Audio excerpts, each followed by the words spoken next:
Good evening. We begin tonight with breaking news. The Palisades fire has flared up in Los Angeles, forcing even more residents to evacuate. Already, at least 11 people have been killed in the blazes and more than 12,000 structures damaged or destroyed. This is what firefighters are dealing with right now.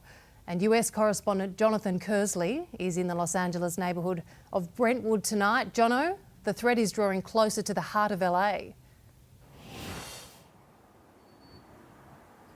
Amelia, at forced evacuations in West Los Angeles, the flare-up in the hills behind me here in Brentwood is about 9 or 10 kilometres or so from Beverly Hills. And the flames seem to roar to life out of nowhere, leaping through the trees, even appearing to catch firefighters off guard. You can see here they are forced to make a desperate dash to safety, getting away from those fires and out of harm's way.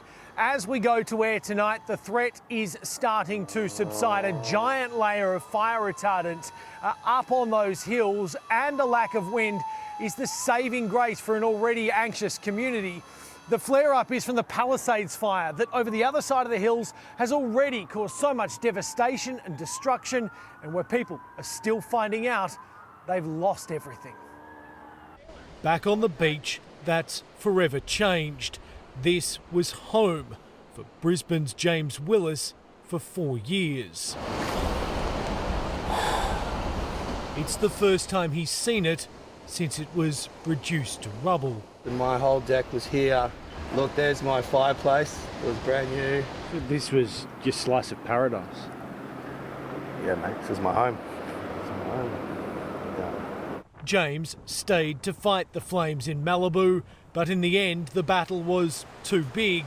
Now he's left with nothing but his dog, Bones. How much did you love this place? Oh, I love this place more than anything. I loved it.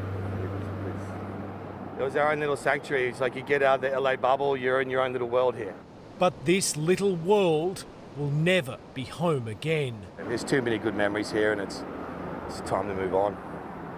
Conditions might be calm now, but firefighters are using this time to put out spot fires and burning embers like this one here in Pacific Palisades, trying to get it fully extinguished before the winds could pick up again. A curfew is now enforced in the Palisades to protect evacuated properties from looters, and in Altadena, where the Eaton fire is now the most destructive in Los Angeles history and remains only 3% contained. We're not rich people. We work really hard for that apartment, for that rent-controlled apartment, because we love the ocean. And unfortunately, we have to find a new place to live now. This security camera capturing the chilling moment. Flames descended on a home. The death toll expected to climb higher. A tearful Jennifer Garner revealing one of her friends died in the Palisades fire. It's too awful to talk about. It's just kind of unimaginable. Prince Harry and Meghan Markle spent the afternoon at an evacuation site in Pasadena, speaking with emergency crews and residents impacted by the Eaton fire. We were here earlier today and they were serving food anonymously. They didn't come out here for publicity. They came out here to work. Australian actor Mel Gibson was recording a podcast with Joe Rogan when the blaze hit and his home was wiped out. It was completely toasted. I've never seen such a complete burn. It's like someone did it on purpose to really destroy every aspect of it. Californians queuing upwards of 6 hours, still waiting to find out the fate of their homes. Do you know whether your property is there or not? We don't, so we're anxious to get up there and take a look. And now in comes the National Guard, a military police force to help law enforcement keep the fire zones safe. Hundreds have already descended on areas, including this one, as part of an army of 8,000. Today, a new fire flared in the Granada Hills, but aided by water bombers, firefighters brought it quickly under control. Governor Gavin Newsom is calling for an independent investigation into reports of hydrants without water. The LA fire chief says the city failed her. Right now, we need to be fully funded and supported so that our firefighters can do their jobs. Jobs that may become even more difficult in the days ahead. In Pacific Palisades, Jonathan Kersley, 9 News. And an Australian citizen is feared to have been killed in the Los Angeles fires. Rory Sykes was born in Britain with cerebral palsy and moved to Australia as a child, attending school in Sydney. His mother has told 10 he was inside a cottage in Malibu as it burned, and they had no water to put it out. I said, oh my God, my son is locked in his room and I've got a broken arm. I couldn't lift him, I couldn't move him. Rory's mother says he is not yet part of the official death toll.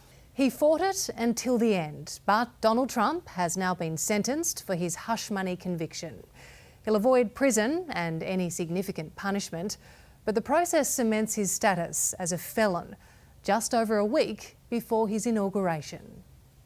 For his die-hard supporters, today's outcome is a win, an unconditional discharge, not even a slap on the wrist for a hush money conviction that could have led to jail time. But Donald Trump didn't want the sentencing to happen at all.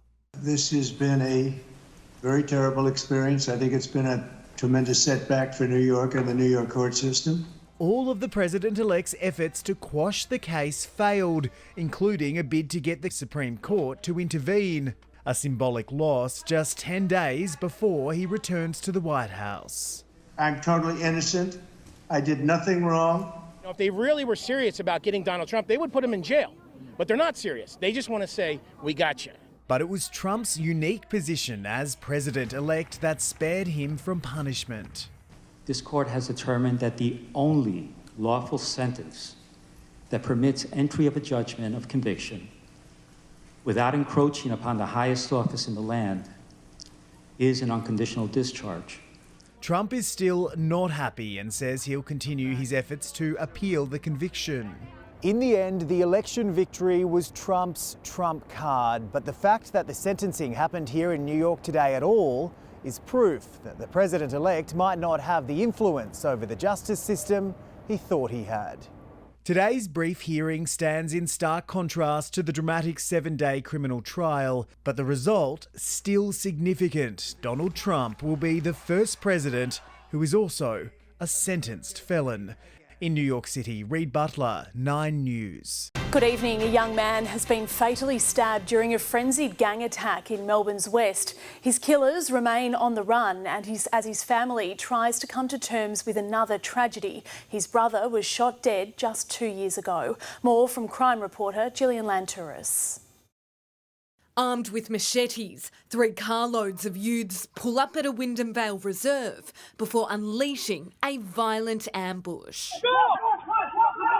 A group of around 7 men were at a park on Haynes Drive around 11:30 last night when another gang attacked. Altercation went for about 5 minutes, during which edged weapons were produced and used. 24-year-old Lino Atem was stabbed to death just a 3-minute drive from his family home. The same house where his older brother Atem was shot dead 2 years ago during a separate gang attack. We have no motive at this stage, but certainly it was ferocious. 2 men, both aged 27, were also stabbed and taken to hospital with minor injuries. 4 other friends aged in their 20s have been taken in for questioning.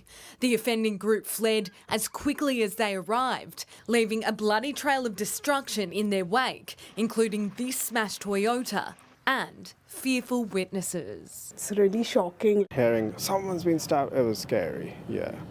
I'm still actually too old. We as a community shouldn't have to face these kind of situations. The SES have been searching this parkland, looking in bushes, in bins and along the grass for any evidence as well as a murder weapon. Uniformed police and the mounted branch were also called in to reassure residents. Detectives don't believe this was a random attack and are investigating links to local gangs. They're still on the hunt for the 3 white vehicles as well as more than a dozen youths involved. We're very keen to get to the bottom of what's happened here and hold those who have committed this murder, committed this ferocious attack to account. Gillian Lantouris, 9 News. 1 man has been injured and another is on the run tonight after a shocking road rage attack at Bankstown. Security cameras capturing the moment the pair got into a fight before things took a dramatic turn. What started as a scuffle ended with a crash derby. These the two cars involved in the Bankstown road rage attack. Slamming the window for the car. The two drivers slowing down to have words around 11:30 last night on Chapel Road near French Avenue. A punch and kick followed by a tussle, tensions only simmering. Instead of retreating, the red sedan makes a U-turn before this manoeuvre. The driver of the SUV only going on to retaliate, the man in the sedan scrambling to get out before a second hit, then a third. The red car was just like wrecked on this side, and then there was another car at the back. The people were arguing, fighting about something. They were just slamming on the door. The driver of the sedan, a man in his 40s, was treated for facial injuries and taken to hospital, detectives declaring a crime scene. Police have heard one driver's version of events and now want to speak with the other man involved who quickly fled the scene. No charges have been laid. At Bankstown, Hayley Francis, 9 News. The Health Minister is tonight begging for psychiatrists to withdraw their resignations ahead of a mass exodus by the end of the month. The state government has revealed contingency plans if pay negotiations fail, which is set to have an even greater impact on the sector and taxpayers.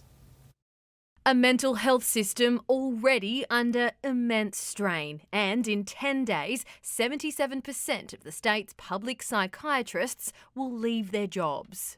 Please don't do this. Remain at the table. The Health Minister today begging specialists to withdraw their resignations as pay negotiations reach a stalemate. There will be considerable impacts on the health and hospital system, not just mental health services.